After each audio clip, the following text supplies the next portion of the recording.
ಆಗಿರ್ತಕ್ಕಂಥ YouTube channel study with ಪರಶುರಾಮ್ಗೆ ಸ್ವಾಗತ ಅಂತ ಹೇಳ್ತಾ SSLC ಪರೀಕ್ಷೆ 2025ಕ್ಕಾಗಿ ವಿಜ್ಞಾನದಲ್ಲಿ ಭೌತ ವಿಜ್ಞಾನದಲ್ಲಿ ಫಿಸಿಕ್ಸಲ್ಲಿ ಫಸ್ಟ್ ಪಾರ್ಟಲ್ಲಿ ನಿಮಗೆ ಇಂಪಾರ್ಟೆಂಟ್ ಆಗಿರ್ತಕ್ಕಂಥ ಪ್ರಶ್ನೆ ಉತ್ತರಗಳನ್ನು ಹೇಳ್ತೀನಿ.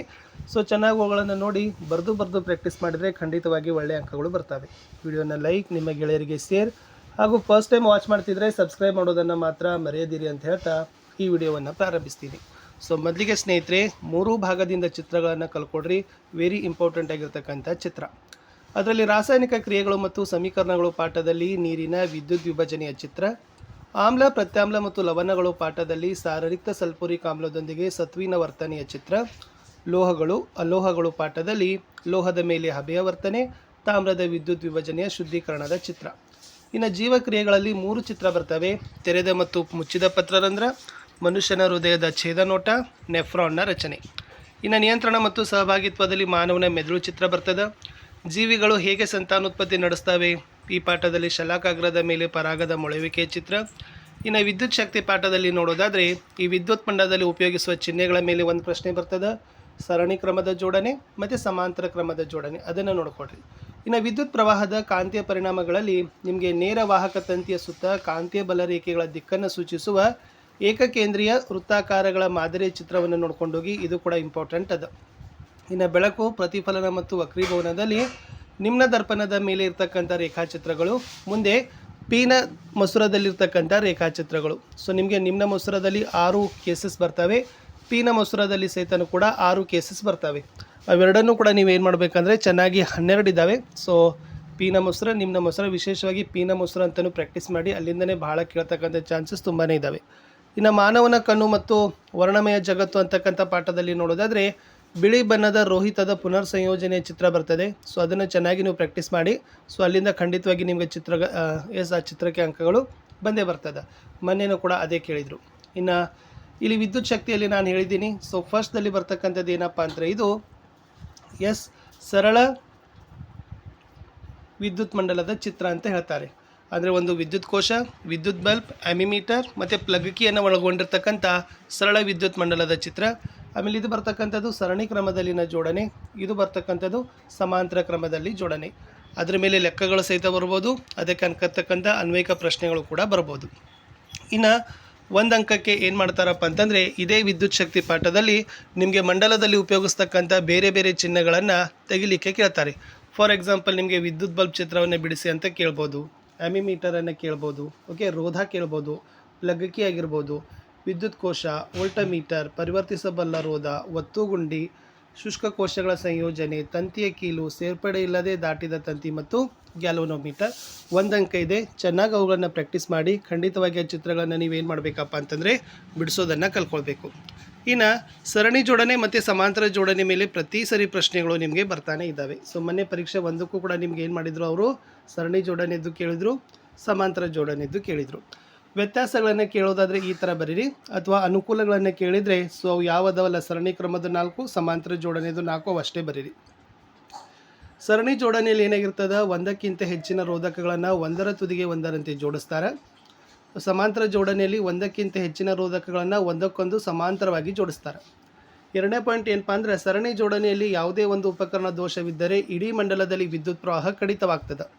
ಬಟ್ ಸಮಾಂತರ ಜೋಡಣೆಯಲ್ಲಿ ಯಾವುದೇ ಒಂದು ಉಪಕರಣ ದೋಷವಿದ್ದರೆ ಇಡೀ ಮಂಡಲದಲ್ಲಿ ವಿದ್ಯುತ್ ಪ್ರವಾಹ ಕಡಿತ ಆಗೋದಿಲ್ಲ. 3ನೇದು ಏನು ಹೇಳ್ಬೋದಂದರೆ ಮಂಡಲದಲ್ಲಿ ರೋಧ ಹೆಚ್ಚೋದ್ರಿಂದ ವಿದ್ಯುತ್ ಪ್ರವಾಹ ಕಡಿಮೆ ಆಗ್ತದೆ, ಬಟ್ ಮಂಡಲದಲ್ಲಿ ರೋಧ ಕಡಿಮೆ ಇದ್ದರೆ ವಿದ್ಯುತ್ ಪ್ರವಾಹ ಹೆಚ್ಚಾಗ್ತದೆ. ಇನ್ನು ನಮಗೆ ಬೇಕಾದ ವಿದ್ಯುತ್ ಉಪಕರಣಗಳನ್ನು ಬಳಸಲಿಕ್ಕೆ ಸಾಧ್ಯವಿಲ್ಲ, ನಮಗೆ ಬೇಕಾದ ವಿದ್ಯುತ್ ಉಪಕರಣಗಳನ್ನು ಸಮಾಂತರ ಜೋಡಣೆಯಲ್ಲಿ ಬಳಸಲು ಸಾಧ್ಯವಿದೆ ಅನ್ನೋದನ್ನು ಬರೆದ್ರೆ ಸಾಕು.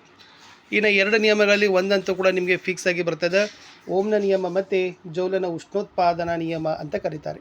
ಸೊ ಜೌಲ್ನ ನಿಯಮ ಮೊನ್ನೆ ಕೇಳಿದರು, ಏನು ಹೇಳ್ತದೆ, ಸ್ಥಿರ ತಾಪದಲ್ಲಿ ವಿದ್ಯುತ್ ಮಂಡಲದಲ್ಲಿನ ಲೋಹದ ತಂತಿಯ ನಡುವಿನ ವಿಭವಾಂತರ ಫಿಯು ಅದರ ಮೂಲಕ ಹರಿಯುವ ವಿದ್ಯುತ್ ಪ್ರವಾಹಕ್ಕೆ ನೇರ ಅನುಪಾತದಲ್ಲಿ ಇರ್ತದೆ. ಇನ್ನು ಜೌಲನ ಉಷ್ಣೋತ್ಪಾದನಾ ನಿಯಮ ಏನು ಹೇಳ್ತದೆ, ರೋಧಕದಲ್ಲಿ ಉತ್ಪತ್ತಿಯಾಗುವ ಉಷ್ಣ ವಿದ್ಯುತ್ ಪ್ರವಾಹದ ವರ್ಗಕ್ಕೆ, ವಾಹಕದ ರೋಧಕ್ಕೆ ಹಾಗೂ ವಿದ್ಯುತ್ ಪ್ರವಾಹದ ಕಾಲಕ್ಕೆ ನೇರ ಅನುಪಾತದಲ್ಲಿ ಇರ್ತದೆ. H=I²RT ಅಂತಕ್ಕಂಥದ್ದು ಜೌಲ್ನ ಉಷ್ಣೋತ್ಪಾದನಾ ನಿಯಮ ನಮಗೆ ಹೇಳ್ತದೆ. ಇನ್ನು ಈ ವ್ಯಾಖ್ಯೆಗಳು ಬರ್ತವೆ. ಸೊ ವ್ಯಾಖ್ಯೆಗಳಲ್ಲಿ ಒಂದಂತೂ ಕೂಡ ನಿಮಗೆ ಫಿಕ್ಸ್ ಆಗಿ ಬಂದೇ ಬರ್ತದೆ. ವಿದ್ಯುತ್ ಪ್ರವಾಹ ಅಂದರೆ ಒಂದು ಸೆಕೆಂಡಿನ ಕಾಲಾವಧಿಯಲ್ಲಿ ವಾಹಕದ ನಿರ್ದಿಷ್ಟ ಕ್ಷೇತ್ರದ ಮೂಲಕ ಪ್ರವಹಿಸುವ ಆವೇಶಗಳ ಪರಿಮಾಣ ಅಥವಾ ದರವೇ ವಿದ್ಯುತ್ ಪ್ರವಾಹ. ಇನ್ನು ವಿಭವಾಂತರ ಅಂದರೆ ಏನಪ್ಪ ಅಂದ್ರೆ ವಿದ್ಯುತ್ ಪ್ರವಾಹವಿರುವ ವಾಹಕದಲ್ಲಿ ಒಂದು ಏಕಮಾನ ಧನ ಆವೇಶ ಕಣವನ್ನು ಒಂದು ಬಿಂದುವಿನಿಂದ ಇನ್ನೊಂದು ಬಿಂದುವಿಗೆ ತರುವಲ್ಲಿ ನಡೆದ ಕೆಲಸವೇ ಆ ಬಿಂದುಗಳ ನಡುವಿನ ವಿಭವಾಂತರ. ಇನ್ನು ವಿದ್ಯುತ್ ರೋಧ ಅಂದರೆ ರೋಧವು ವಾಹಕದ ಗುಣವಾಗಿದ್ದು ವಾಹಕದಲ್ಲಿ ಪ್ರವಹಿಸುವ ಆವೇಶಗಳ ಪ್ರವಾಹವನ್ನು ವಿರೋಧಿಸ್ತದೆ. ಇನ್ನು ರೋಧಕ ಅಥವಾ ರೋಧಶೀಲತೆ ಅಂದರೆ ರೋಧ ಹೊಂದಿರುವ ವಾಹಕವನ್ನು ರೋಧಕ ಅಥವಾ ರೋಧಶೀಲತೆ ಅಂತ ಕರಿತೀವಿ. ಇನ್ನು ವಿದ್ಯುತ್ ಸಾಮರ್ಥ್ಯ ಅಂದರೆ ವಿದ್ಯುತ್ ಮಂಡಲದಲ್ಲಿ ಶಕ್ತಿಯನ್ನು ಬಳಸಿಕೊಳ್ಳುವುದರವೇ ವಿದ್ಯುತ್ ಸಾಮರ್ಥ್ಯ. ಇನ್ನು ಏಕಮಾನ ಮೌಲ್ಯಗಳ ಬಗ್ಗೆಯೂ ಕೂಡ ಒಂದು ಅಂಕದಲ್ಲಿ ಪ್ರಶ್ನೆ ಇದ್ದರೂ ಖಂಡಿತವಾಗಿ ಬರ್ತದೆ. ಒಂದು ಕೂಲಮ್ ಅಂದರೆ ಏನಂತ ಕೇಳ್ತಾರೆ. 6 × 10⁸ ಎಲೆಕ್ಟ್ರಾನ್ ವಿದ್ಯುತ್ ಆವೇಶಗಳ ಸಮ ಇರ್ತದೆ. 1 ಆಂಪಿಯರ್ ಅಂತಂದ್ರೆ ಒಂದು ವಾಹಕದಲ್ಲಿ ಪ್ರತಿ ಸೆಕೆಂಡಿಗೆ 1 ಕೂಲಮ್ ಆವೇಶದ ಪ್ರವಾಹವೇ 1 ಆಂಪಿಯರ್. 1 ವೋಲ್ಟ್ ಅಂದ್ರೆ ಒಂದು ವಿದ್ಯುತ್ ವಾಹಕದ 2 ಅನುಕ್ರಮ ಬಿಂದುಗಳ ನಡುವೆ 1 ಕೂಲಮ್ ಆವೇಶವನ್ನು ಒಂದು ಬಿಂದುವಿನಿಂದ ಇನ್ನೊಂದು ಬಿಂದುವಿಗೆ ತರುವಲ್ಲಿ 1 ಜೌಲ್ ಕೆಲಸ ನಡೆದರೆ ಆ 2 ಬಿಂದುಗಳ ನಡುವಿನ ವಿಭವಾಂತರವೇ 1 ವೋಲ್ಟ್. ಇನ್ನು 1 ಓಮ್ ಅಂದರೆ ಏನಪ್ಪ ಅಂದ್ರೆ ವಾಹಕದ 2 ತುದಿಗಳ ನಡುವಿನ ವಿಭವಾಂತರ 1 ವೋಲ್ಟ್ ಆಗಿದ್ದು ಅದರ ಮೂಲಕ 1 ಆಂಪಿಯರ್ ವಿದ್ಯುತ್ ಪ್ರವಹಿಸಿದಾಗ ಆ ವಾಹಕದ ರೋಧವೇ 1 ಓಮ್. ಇನ್ನು 1 ವ್ಯಾಟ್ ಅಂದ್ರೆ ಒಂದು ವಿದ್ಯುತ್ ಸಾಧನ 1 ವೋಲ್ಟ್ ವಿಭವಾಂತರದಲ್ಲಿ ಕಾರ್ಯನಿರ್ವಹಿಸುವಾಗ ಅದರ ಮೂಲಕ 1 ಆಂಪಿಯರ್ ವಿದ್ಯುತ್ ಪ್ರವಹಿಸಿದಾಗ ಆ ಸಾಧನದಲ್ಲಿ ಬಳಕೆಯಾದ ವಿದ್ಯುತ್ ಸಾಮರ್ಥ್ಯವೇ 1 ವ್ಯಾಟ್ ಅಂತ ಕರೀತಾರೆ.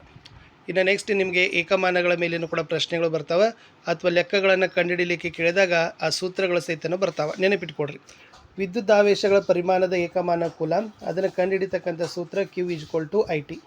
ವಿದ್ಯುತ್ ಪ್ರವಾಹದ ಏಕಮಾನ ಆಂಪಿಯರ್, ವಿದ್ಯುತ್ ಪ್ರವಾಹ ಕಂಡುಹಿಡಿಯುವ ಸೂತ್ರ I = Q/T. ವಿಭವಾಂತರದ ಏಕಮಾನ ವೋಲ್ಟ್, ಸೂತ್ರ P = W/Q.